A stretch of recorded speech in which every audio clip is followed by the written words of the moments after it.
सौविसिद्धे ध्रुवमचलमणोभवं गतिं पत्ते वोक्षामि समये पाहुड मृण्मो सुदकेबिलीभृदं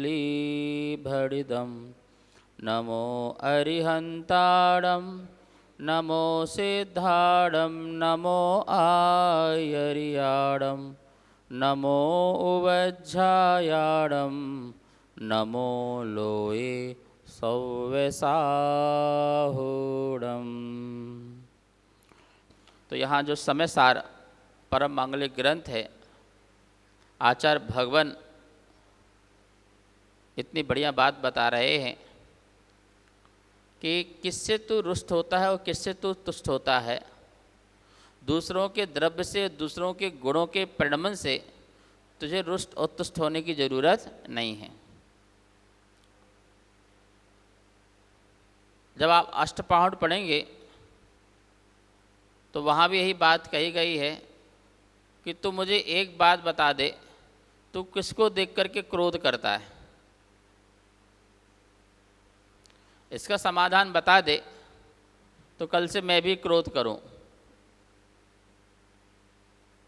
तो बोले मैं फलाने व्यक्ति को देख के क्रोध करता हूं। तो जिसको तू देखता है तो तुझे वो क्या दिखता है? उसकी आँखें, उसके चेहरे, उसके नाक, उसके सब, ये सब आकृति दिखती है। तो जो आकृति तू देख करके क्रोध करता है वो आकृति किसकी है?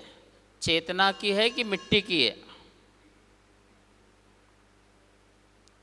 ठीक है, मैं उसकी फोटो खींच करके तेरे कमरे में रख देता हूँ। अब तू बता, उस फोटो को देख के तू क्या करेगा? वो भी एक फ़ोटो है, वो लाइव फ़ोटो है, मतलब वो ऑनलाइन है या ऑफलाइन है? दोनों ही फ़ोटो है। अब ये फ़ोटो लगा दे, अब बता तू क्या करना चाहता है इस फ़ोटो को? इस पर चेतना है? बोले नहीं है। अब फिर भी तेरे को देख के परिणाम खराब क्यों हो रहे हैं? क्योंकि जिसको तू कर रहा है क्रोध, उसको भी नहीं पता कि मुझ में क्रोध किया जा रहा है। ठीक है ना? इसलिए क्रोध करने की ज़रूरत नहीं है। नहीं मैं तो मारूंगा, तो जिसको तू मार रहा है उसको भी नहीं पता कि मुझे मारा जा रहा है। नहीं मैं काटूंगा, तो उसको भी नहीं पता कि मुझे काटा जाएगा। मैं जलाऊंगा, भाई जो कुछ तू ये कर रहा है वो पुद्गल को इसका ज्ञान ही नहीं है कि ज्ञान शून्य है। और जिसको तू कर रहा है उसे तू देख नहीं सकता, उसे तो यद्यपि ये वाली गाथा आगे आएगी, रूप रस गंध बंध फांस ये सब आगे आने वाला है। अभी तो हम इतना ही बताना चाह रहे हैं कि गाथा नंबर जो ये थी 373 और 374, ये बहुत इम्पोर्टेंट गाथा है। क्योंकि आदमी के पास दो ही रास्ते होते हैं, या तो वो किसी की निंदा कर रहा होगा या निंदा सुन रहा होगा, या तो किसी की प्रशंसा कर रहा होगा या प्रशंसा सुन रहा होगा। तो ये दो मार्ग में व्यक्ति जो है फंसा रहता है। और उसका समाधान कितना सुंदर यहाँ पर 374 नंबर गाथा में बता रहे हैं। भाई ये जो शब्द हैं ये पुद्गल की परिणति है, और वो द्रव्य और उसका गुण तेरे से मेल नहीं खाता है। और जब तेरे से मेल नहीं खाता है तो फिर तुझे उसमें फंसना क्यों, उसमें लगना क्यों? गाथा नंबर जो है आज अपन पढ़ते हैं 375 नंबर की गाथा पढ़ते हैं। असुहो सुहो वसद्दो नातं भणदि सुणसु मन्ति सोचेवा नाया एदि विडगहिदुं सोदविषय मागधं शब्दम। शुभ या अशुभ ये शब्द तुझे से ना कहे कि हमें सुन, और आत्मा भी कर्णगत शब्दों के पीछे ना भगे। शुभ अशुभो शुभो व सद्दो, शुभ या अशुभ शब्द नातम भणति, तुझसे नहीं कहते कि सुनस्सु मम, तू मुझे सुन।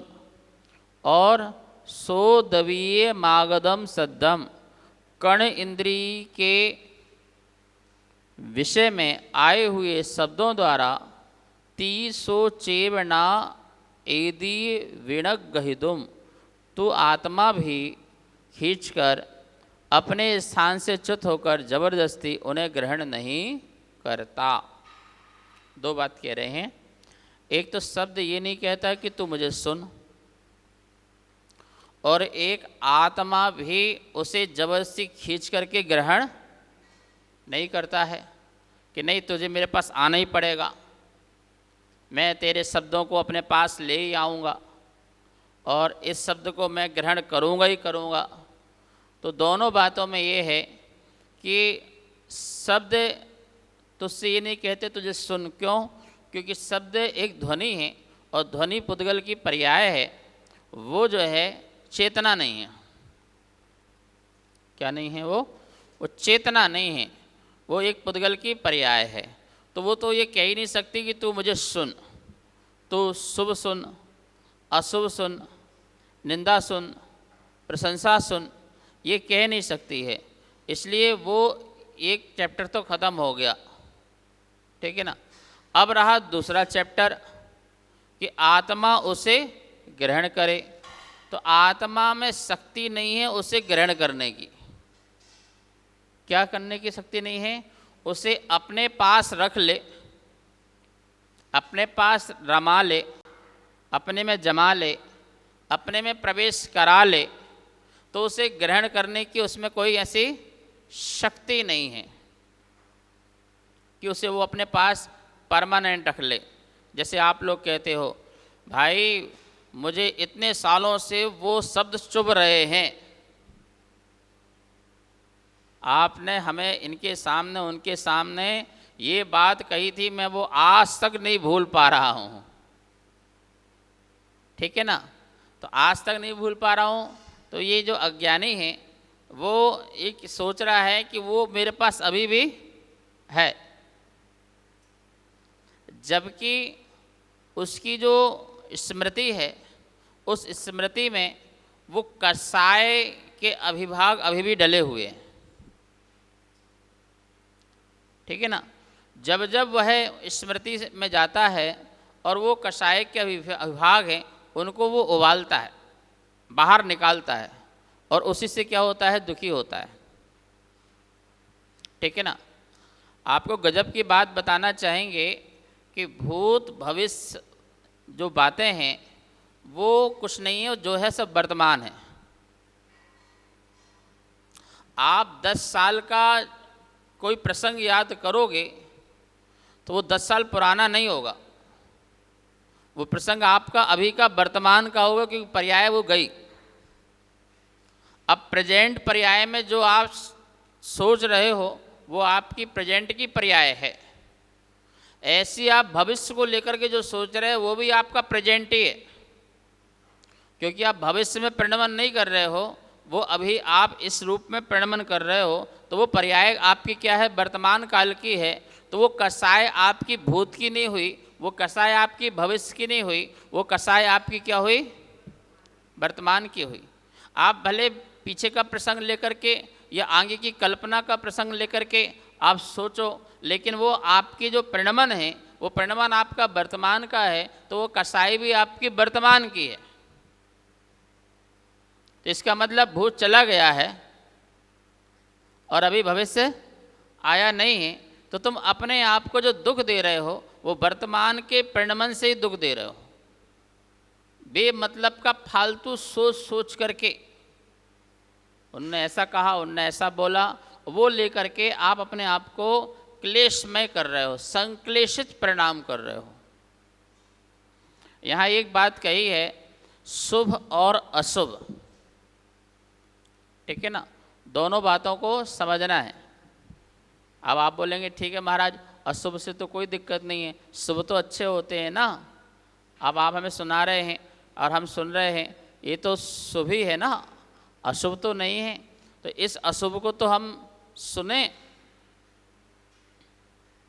और ये शब्द जो है हमें, जो शुभ है, शुभ को तो हम सुने, और ये शब्द जो है हमें शुभ सुना रहे हैं, तो धन्यवाद दें। तो अभी बात चल रही है ज्ञानी होने की। किसकी बात चल रही है? ज्ञानी होने की। कि ज्ञानी जो है किसी भी प्रकार के शुभ और अशुभ दोनों में सामभाव रखता है। क्या रखता है? दोनों में ही सामभाव रखता है, तभी वो ज्ञानी बनता है। और अज्ञानी की व्यवस्था बताई है, जो शुभ अशुभ में सुनकर के अपने को उस रूप करने का इच्छा परिणाम रखता है, वो उसके लिए क्या बोलते, वो अज्ञान दशा बताई है। क्योंकि इसका कनेक्ट पीछे से ले जाओ, पीछे क्या बताया था? निंदा और प्रशंसा। ये गाथा है ना, निंदित संतुत वैनाणी, निंदा के वचन और स्तुति के वचन, मतलब प्रशंसा के जो वचन हैं, वो जो वचन तुम्हारे हैं, वो दोनों के प्रकार के जो वचन हैं, वो तुम्हारे लिए एक शुभ है और एक अशुभ है। निंदा होती है, तुम्हारा पाप कर्म का उदय है, तुम्हारे लिए वो अशुभ हो गया।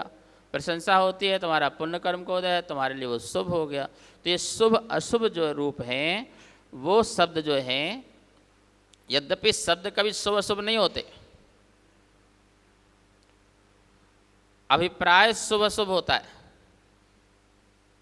सामने वाले का अभिप्राय क्या है, वो शुभ अशुभ होता है। समझने वाले का जो अभिप्राय है, वो शुभ अशुभ होता है। शब्द ना शुभ होते हैं और ना अशुभ होते हैं, शब्द तो शब्द होते हैं। हम उन शब्दों को, एक कहते हैं ये गंदे शब्द हैं, एक कहते हैं ये अच्छे शब्द हैं, वो हम उनको नाम देते हैं। क्यों? क्योंकि उस शब्द से आपका अभिप्राय, आपकी कसाय समझ में आती है, मेरा अभिप्राय, मेरी कसाय समझ में आती है, इसलिए हम उसको ये नाम दे देते हैं। और देना भी चाहिए, व्यवहार में नाम चलेगा चलेगा। व्यवहार में हम कहेंगे शब्द भी शुभ हैं, शब्द भी अशुभ हैं, रूप भी शुभ है, अशुभ है, एक खाने योग्य पदार्थ है, एक छोड़ने योग्य पदार्थ है। तो इस शुभ अशुभ तो इस प्रकार से रखना ही पड़ेगा व्यवहार में। लेकिन ज्ञानी जब ज्ञान दृष्टि में रहता है, तो वह उन पुद्गल की पर्यायों में फंसता नहीं है। वो सभी पुद्गल के परिणमन को जानता है, ये सब इसका परिणमन है। आज जो शुभ है वो अशुभ भी हो सकता है, जो आज शुद्ध है वो अशुद्ध भी हो सकता है। इन सब का परिणमन चलता है। मैं द्रव्य में देख रहा हूँ, द्रव्य की दृष्टि से वो जड़ है, और जड़ में मेरा कोई लेना देना नहीं है। इस प्रकार से वह उसमें अपने आप को फंसाता नहीं है। तो यहाँ जो ज्ञानी की बात चल रही है, वो आत्मज्ञानी की बात चल रही है। किसकी बात चल रही है? आत्मज्ञानी, मुनिराज की बात चल रही है कि जो मुनिराज हैं वो आत्मज्ञानी हैं। अब उनकी आकर के कोई निंदा करे, कोई आकर के उनकी प्रशंसा करे, तो वो निंदा वाले व्यक्ति के लिए रोष नहीं करते हैं, और जो प्रशंसा करे उससे संतुष्ट नहीं होते हैं। दोनों में साम भाव रखते हैं। ठीक है। लेकिन सम्यक दृष्टि वाले ज्ञानी की अभी ऐसी स्थिति नहीं है। वो अभी बहाव में बह जाता है, इसलिए उसको ज्ञानी तो कहते हैं, पर आत्मज्ञानी नहीं कहते हैं। जो आत्मज्ञान में स्थिर हैं, वीतराग भाव को अनुभव कर रहे हैं, उनके लिए कहा गया है छडाला में, अरे घावतारन असि प्रहारन मैं सदा समताधरन, ये उनके लिए कहा गया है। ठीक है ना। पर आपके सामने ऐसा होगा तो शायद आप जो है, क्यों? क्योंकि अभी आपका जो ज्ञान है वो श्रद्धा वाला है, कौन सा वाला है? श्रद्धा। जो आपको श्रद्धा हुई है पर उस श्रद्धा के ज्ञान की स्थिरता नहीं हुई है। आत्मज्ञानियों को उसकी स्थिरता हो जाती है। ठीक है, जैसा मैंने श्रद्धान किया वैसा मैंने जाना, ये तो सम्यक दर्शन सम्यक ज्ञान हो गया। लेकिन वैसा मैंने अनुभव नहीं किया, इसलिए सम्यक चारित्र नहीं हुआ। उसी चीज को देखो, आप छह डाला में जाएंगे, एक ही चीज को तीनों से निश्चय से गठित किया है ना। पर वस्तु से भिन्न रुचि सम्यक्त भला है, पर वस्तु से भिन्न वही ज्ञान कला है, पर वस्तु से भिन्न वही सम्यक चारित्र है। एक ही पदार्थ को मुझसे भिन्न ऐसा श्रद्धान करो, एक ही पदार्थ है मुझसे जुदा है ऐसा ज्ञान करो, और एक ही पदार्थ है इससे जुदा है अपना अनुभव करो। बताओ, तो मतलब जो श्रद्धान था वैसे ज्ञान और उसी की स्थिरता, कंटिन्यूता आ जाना, वो स्थिरता उसका चारित्र हो जाता है। उसी में ही ठहर जाना, जो श्रद्धान हुआ उसी में ठहर जाना। ठीक है, ये तो हमने जो है श्रद्धा गुण और चारित्र गुण दो गुण बना दिए एक कर्म के नष्ट होने से। बाकी सभी कर्मों के नष्ट होने से एक एक गुण की प्रकट हो रहा है ना, लेकिन मोहिनी कर्म के नष्ट होने से दो गुण प्रकट हो रहे हैं,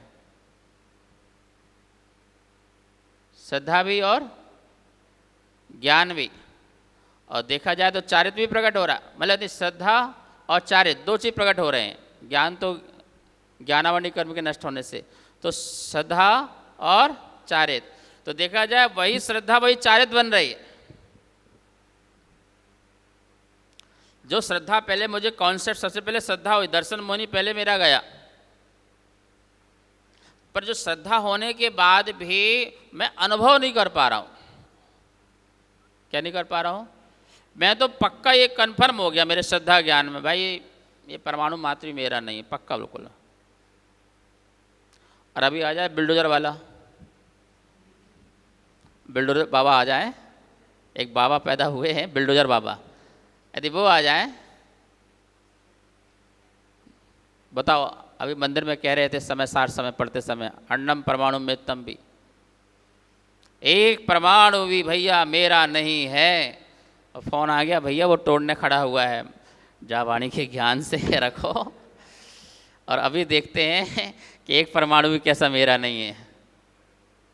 तो क्या हुआ? आप ज्ञानी तो बने और आपको तोड़ते समय भी ज्ञान है कि भाई देख भाई यथार्थ तो ये कि मेरा नहीं, लेकिन तत्संबंधी कसाय समाप्त नहीं हुई है। तत्संबंधी जो तीव्र राग है वो समाप्त नहीं हुआ है उस मकान के, और इसलिए वो शांति नहीं आ पाई। क्यों? क्योंकि वो प्रैक्टिकल में नहीं आ पाया डॉक्टर साहब जी, वो चारित्र में नहीं आ पाया। वो जो श्रद्धान हुआ था, वो श्रद्धान में जो स्थिरता आना चाहिए था कंटिन्यू, वो ज्ञान में जो स्थिरता आना चाहिए थी कंटिन्यू, वो नहीं आ पाई। इसलिए वो मात्र मेरा ज्ञान श्रद्धा का विषय बन के रह गया, वो मेरी चारित्र का विषय नहीं बना। अब मुनिराज आत्मज्ञानी है,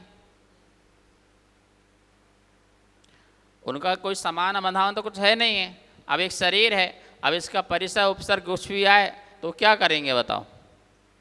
सियालनी खा रही है, खाते रहो।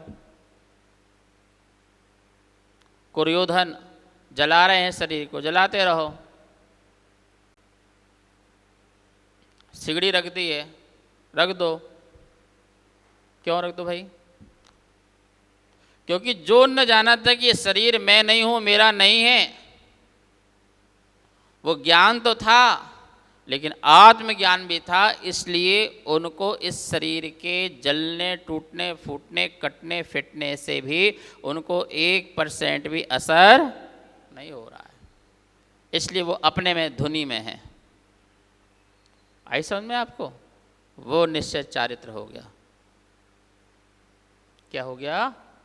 वो निश्चय, वो आत्मज्ञान हुआ। इसलिए छड़ाला करने का पे निज आत्म ज्ञान बिना सुख लेस न पाओ। वो तुम्हारी बात नहीं कह रहे हैं, वो उनकी बात कह रहे हैं कि हे मुनिराज, तूने करोड़ों करोड़ों उपास किए होंगे, बाह्य कष्ट सहे होंगे, लेकिन फिर भी तेरा कल्याण नहीं हुआ। क्यों? पै निज आत्म ज्ञान बिना। तूने ज्ञान तो प्राप्त किया पर आत्मज्ञान प्राप्त नहीं किया। आत्मज्ञान मतलब अनुभव। आत्मज्ञान मतलब क्या? अनुभव।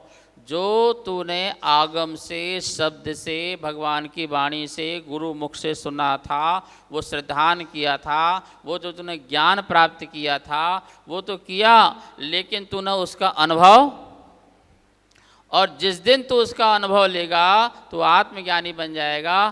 फिर तेरा एक उपास भी नहीं होगा, आहार करके आएगा तो भी केवल ज्ञान हो जाएगा। इसका ये मतलब नहीं कि उपास नहीं करें, ठीक है ना, करेंगे वो, लेकिन कहने का मतलब है कि श्रीभूति मुनिराज आहार करके भी आएंगे और वहीं खड़े खड़े भेद ज्ञान कर लेंगे, आत्मज्ञान कर लेंगे। वहीं पर उनको क्या मिल जाएगा? केवल ज्ञान की प्राप्ति हो जाएगी। ये बात भी यहीं पे कह रहे हैं कि हे मुनिराज, तेरी लोग निंदा करने भी आएंगे, तेरे भेष को देख के लोग निंदा भी करेंगे, और कुछ लोग ऐसे आएंगे तेरी स्तुति भी करेंगे। बड़े बड़े थाल लेके आएंगे, अर्घों के थाल लेके आएंगे। देखते नहीं हो जब चतुर्मास का समय आता है, रोज भाग रहे हैं लोग, बड़े बड़े थाल, और दुकानों के नारियल खाली हो जाते हैं। एक व्यक्ति आया, बोले महाराज पहले पूछने आ गया, मैं श्रीफल चढ़ाने आऊँ नहीं आऊँ, चतुर्मास करोगे नहीं करोगे? मैंने बोला क्यों भाई? श्रीफल का मतलब चढ़ाने आऊँ नहीं आऊँ मतलब मेरा श्रीफल खराब नहीं जाना चाहिए इसलिए मैं पूछ रहा हूँ, मेरा श्रीफल चढ़ा तो समझ लो मैंने कहा भाई तो चढ़ा नहीं चढ़ा तेरी मर्जी है, मैं ऐसे कैसे बोल दूँ? समझे? तो बोले कि बहुत तेरी भक्ति करने आएंगे, और फिर ये भी हो सकता है चतुर्मास की जैसे ही तेरा स्थापना हो वो 4 महीने तो दिखाई भी ना दे। इतनी भक्ति करते थे, इतने लोग आते थे, अब कहाँ गए? तो भाई तेरा उतने तक का सहयोग था बस, ठीक है ना। तो ये कहना चाह रहे हैं कि तेरी बहुत प्रशंसा भी करेंगे, 1008 नाम लेकर के तेरे गुणगान गाए जाएंगे, 100 धर्मेंद्र भी आकर के तेरी प्रशंसा करेंगे, धन्य है मुनिराज।